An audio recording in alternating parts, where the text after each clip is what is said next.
እንደ አውሮፓውያን አቆጣጠር በ1973 አንድ የሞት ዜና መላው ዓለምን አስደነገጠ። ይህ ሰው በሰዓቱ ፊልሙን ለማስመረቅ ዝግጅት ላይም ነበር።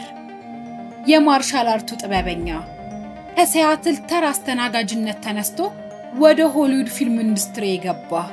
በማርሻል አርቱ ፍጥነቱ የተነሳ ካሜራማኖቹ እንኳን እሱን ለመቅረጽ የሚቸገሩበት፣ በሰከንድ ውስጥ ከ5 ጊዜ በላይ በቡጥ የሚማታ፣ ዛሬ ዓለም የማርሻል አርቱ ንጉስ ብላ የምታስበው በ32 ዓመቱ ህይወቱ ያበቃው፣ ነገር ግን ከ50 ዓመታትም በኋላ ዛሬም ድረስ ስሙን የምናነሳው ይህም ሰው ብሩስ ሊ ነው።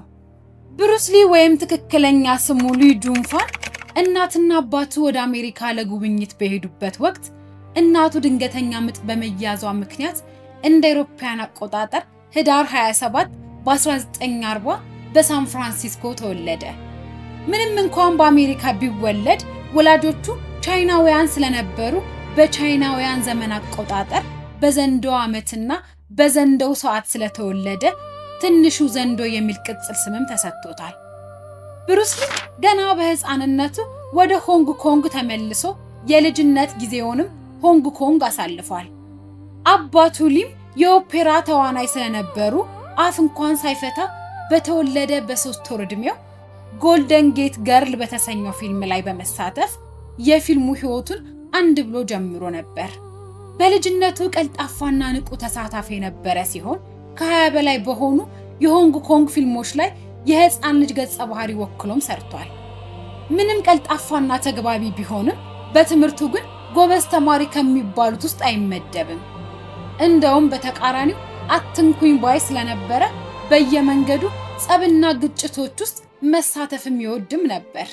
በየጎዳናው ጸብ የሚፈጥረው ብሩስ ሊ ወላጆቹ ራሱ እንዲከላከልና ስርዓት እንዲማር በማሰብ በ13 ዓመቱ ወደ አይፒ ሜን ወሰዱት። በዚያን ጊዜ አይፒ ሜን በሆንግ ኮንግ ታዋቂ የዊንግ ቹን ኩንጉፉ መምህርም ነበር። ከሌሎች ተማሪዎች ትጉህና ጎበዝ ተማሪም ነበር። ፍጥነቱንም ለማሻሻል ሌሎች ተማሪዎች ሲያርፉ እሱ ግን ያለማቋረጥ ይሰራ ነበር። ብሩስ ሊ ማርሻል አርት ብቻ ሳይሆን የቻቻ ዳንስም ጎበዝ ነበር። በዚህ ቻቻ ዳንስም በ1958 የሆንግ ኮንግ የቻይና ዳንስ ሻምፒዮን መሆኑን ችሏል።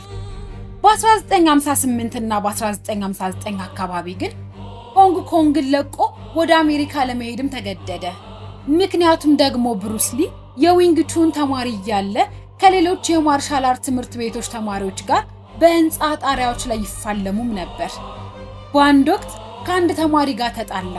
ተማሪውንም ክፉኛ ከመምታቱ የተነሳ ጥርሱንም አረገፈው።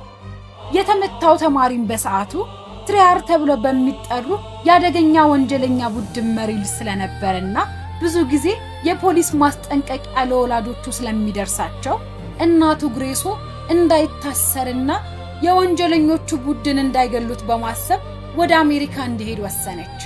ብሩስ ሊ ሲወለድ የአሜሪካ ዜግነት ስለነበረው ለመሄድም ቀላል ሆነለት። በ18 ዓመቱ $100 ብቻ ይዞ ወደ አሜሪካም ተመለሰ። ሳን ፍራንሲስኮ በሚገኘው የአባቱ ጓደኛ ቤት ካረፈ በኋላ ገንዘብ ለማግኘት የቻቻ ዳንስ ያሰለጥንም ነበር። ሁለተኛ ደረጃ ትምህርቱን ለመማር ወደ ሲያትል በመሄድ አንድ ሬስቶራንት ውስጥ እዛው እያደረ ጎን ለጎን በአስተናጋጅና ዕቃ በማጠብም እየሰራ ይማርም ነበር። ብሩስ ሊና አሰሪው ግን ብዙ ጊዜ አይግባቡም ነበር። ምክንያቱ ደግሞ ብሩስ ሊ ትኩረቱ ስራው ላይ ሳይሆን ማርሻል አርቱ ላይ ስለነበር። በዚህም ምክንያት የመጀመሪያ ማርሻል አርት ትምህርት ቤቱን በዩኒቨርሲቲ ግቢ ውስጥ በሚገኙ ፓርኮችና ጋራጆች ውስጥ ማስተማርም ጀመረ። በ1960 በሲያትል ቹንፋን ኩንጉፉ ኢንስቲትዩት የተባለውን የመጀመሪያ ትምህርት ቤቱን ከፈተ። ተማሪዎቹም እንደ ጃፓናዊው ታኪዮ ኩምሪ ያሉ የቅርብ ጓደኞቹ ነበሩ። እንደ አውሮፓውያን አቆጣጠር በ1961 ዋሽንግተን ዩኒቨርሲቲ በመግባት በዋናነት ድራማ ያጠና ቢሆንም ፊሎሶፊና የስነ ልቦና ትምህርቶችንም በከፍተኛ ፍላጎት ይከታተልም ነበር። በዩኒቨርሲቲ ቆይታው የወደፊት ባለቤቱን ሊንዳ ኤምሪንም ተዋወቀ።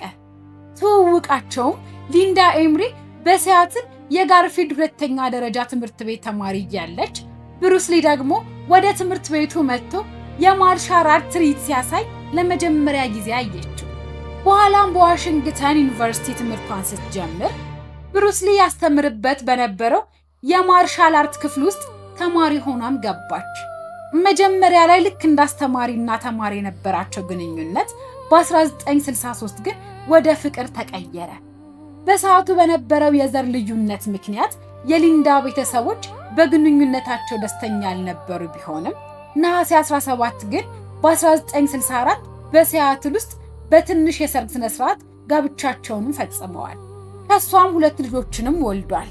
ብሩስ ሊ ባህላዊ የማርሻል አርት ስልቶች በጣም ጥብቅና ለትክክለኛ ፊልሚያ የማይመቹ መሆናቸውን በመገንዘብ የራሱን ጄት ኩንዶ የተሰኘውን የፊልሚያ ፍልስፍናም ፈጠረ። የሱ ፍልስፍናም እንደ ውሃ ሁን ወይም ቢ ዋተር ማይ ፍሬንድ የሚል ሲሆን ይህም በማንኛውም ሁኔታ ውስጥ ተለዋዋጭና ቀልጣፋ መሆኑን የሚያስተምር ነው። ለዚህም ነው ከፍጥነቱ የተነሳ ካሜራማኖች እንኳን እሱን ለመቅረጽ አስቸጋሪ ነበረው። ገና በ3 ወር ዕድሜ ፊልም መስራት የጀመረው ብሩስ ሊ በ1966 ዘ ግሪን ሆረንት በተሰኘው የቴሌቪዥን ተከታታይ ድራማ ላይ የካቶ ገጸ ባህሪን በመጫወት አሜሪካ ውስጥ ታዋቂነትን ማግኘትም ጀመረ። ሆኖም ግን በወቅቱ የነበረው የዘር መገለል ምክንያት በሆሊውድ ውስጥ ዋና ተዋናይ ሆኖ ለመታየት ተቸግሮም ነበር። በዚህም ምክንያት ወደ ሆንግ ኮንግ ተመልሶ በራሱ መንገድ እንዲሰራም አነሳሳው። በ1971 ከሚስቱና ከ2 ልጆቹ ጋር ከተመለሰ በኋላ ብዙ ፊልሞችንም ሰርቶ ከፍተኛ ተወዳጅነትንም አተረፈ። ከሰራቸው ስራዎችም ውስጥ በ1971 ዘ ቢግ ቦስ የተሰኘው ፊልሙ ላይ በሆንግ ኮንግ ከፍተኛ የቦክስ ኦፊስ ገቢ ያስገኘ የመጀመሪያ ፊልሙ ሲሆን ፈርስት ኦፍ ፊውሪ እና ዋይ ኦፍ ዘ ድራገንንም ሰርቷል። ዋይ ኦፍ ዘ ድራገን ፊልሙ ላይ በድርሰትና በዳይሬክቲንግም ተሳትፏል። ኢንተር ዘ ድራገን የሚለውን ፊልሙን ደግሞ በ1973 የሰራ ሲሆን ከሆሊውድ ጋር በመተባበር የሰራውና በዓለም ዙሪያ ከፍተኛ ዝና ያተረፈለት ፊልምም ነበር። ብሩስ ሊ ከፊልሙ በተጨማሪ ባለብዙ ታለንትም ሲሆን በቾፕስቲክ እንደ ሩዝ ይዝም ነበር። በሰከንድ ውስጥ በቡጢ ሰነዝርም ነበር። በጣም የሚያስገርመው ደግሞ በጣቶቹ ብዙ ፑሻፖችን የሚሰራ ነበረ። ብሩስ ሊ በፊልሙ ኢንዱስትሪና በማርሻል አርቱ ትልቅ ዝና ላይ ያለ ኢንተር ዘ ድራገን ፊልሙ ሊመረቅ 6 ቀናት ሲቀሩት በ32 ዓመቱ እንደ አውሮፓውያን አቆጣጠር ሐምሌ 20 ቀን በ1973 በድንገት ሕይወቱን አጥቷል። የሞቱም ምክንያት የአንጎል እብጠት እንደሆነም ይነገራል። እሱ ካረፈ በኋላ ሚስቱ ሊንዳ የብሩስ ሊ የቀብሩ ስነ ስርዓት አሜሪካ መሆን አለበት በማለት ሲያትል በሚገኘው የሐይቅ እይታ ወይም ሌክ ቪው ስነ ስርዓቱ ተፈጽሟል። ብሩስ ሊም ከሞተ በኋላ ልጆቹ የሱን ስራዎች በማስቀጠል ላይ ያሉ ወንዱ ልጁ ብራንደን ሊ በ1993 በ22 ዓመቱ በፊልም ቀረጻ ላይ በድንገት በተተኮሰ ጥይት ሕይወቱ ሊያልፍ ችሏል። የልጁ የቀብሩ ስነ ስርዓትም ከአባቱ ጎን ለጎን ሌክ ቪው ላይ ተፈጽሟል። ሴት ልጁ ሻነን ሊ ደግሞ ተዋናይና ማርሻል አርት አርቲስት ስትሆን በአሁኑ ሰዓት የብሩስ ሊ ፋውንዴሽንን በማስተዳደር የአባቷን ቅርስና ትምህርት ለዓለም በማስተዋወቅ ላይ ትገኛለች። ቪዲዮአችንን እስከ መጨረሻው ድረስ ስለተከታተላችሁ እናመሰግናለን።